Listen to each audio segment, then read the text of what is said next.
Olá, esta é a nossa aula de número 56 e nesta aula eu vou falar com vocês a respeito de funções.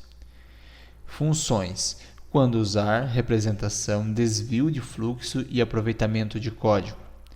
Quando eu tenho meu algoritmo e eu tenho um fluxo principal, dentro desse fluxo principal eu posso criar um fluxo alternativo através de uma estrutura de escolha. Então, caso essa estrutura de escolha ela retorne falso, executa um algoritmo, caso verdadeiro, executa outro algoritmo. Muitas vezes, esses algoritmos executados, dependendo da escolha do usuário, são totalmente distintos entre si, ou seja, quase que um programa totalmente alternativo dentro de um programa principal. Já que eles são quase um programa alternativo dentro de um programa principal, ou seja, dois programas dentro de um único programa principal, eu poderia então criar uma função alternativa que, quando chamada dentro do fluxo principal, ela realizasse então todo o processamento necessário. Qual seria a vantagem de fazer isso? Uma vez criada uma função, essa função ela pode ser reaproveitada novamente sempre que você necessitar dessa função dentro do seu programa.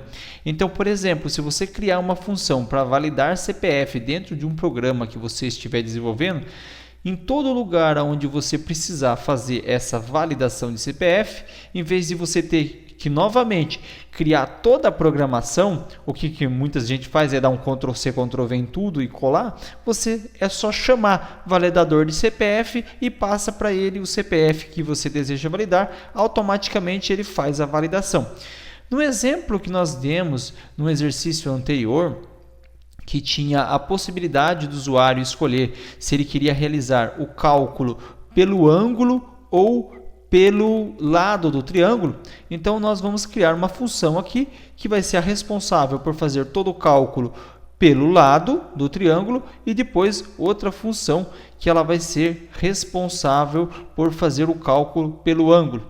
Então você tem o seu programa principal e dentro do seu programa principal você tem duas funções. Você tem uma função que calcula pelo lado e outra função que você calcula pelo ângulo.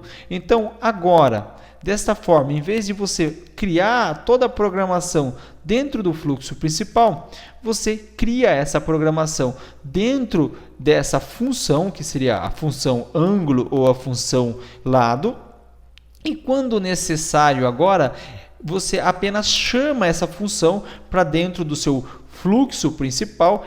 Quando essa função é chamada, ela executa todo o processamento necessário e, finalizando a execução do processamento necessário, ela volta novamente para o fluxo principal do seu sistema.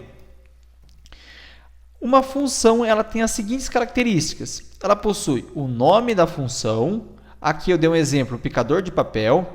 Ela possui parâmetros de entrada, não são obrigatórios, mas a maioria das funções possui parâmetros de entrada. Parâmetros de entrada aqui seria a folha do papel. Ela possui um retorno, que nós chamamos de saída. Qual seria a saída? O papel picado. E ela possui um processamento interno. Então, a função, quando você cria uma função, o objetivo é fazer um processamento. Então, aqui, como analogia, nós falamos então que seria um algoritmo para picar papel ou um picador de papel.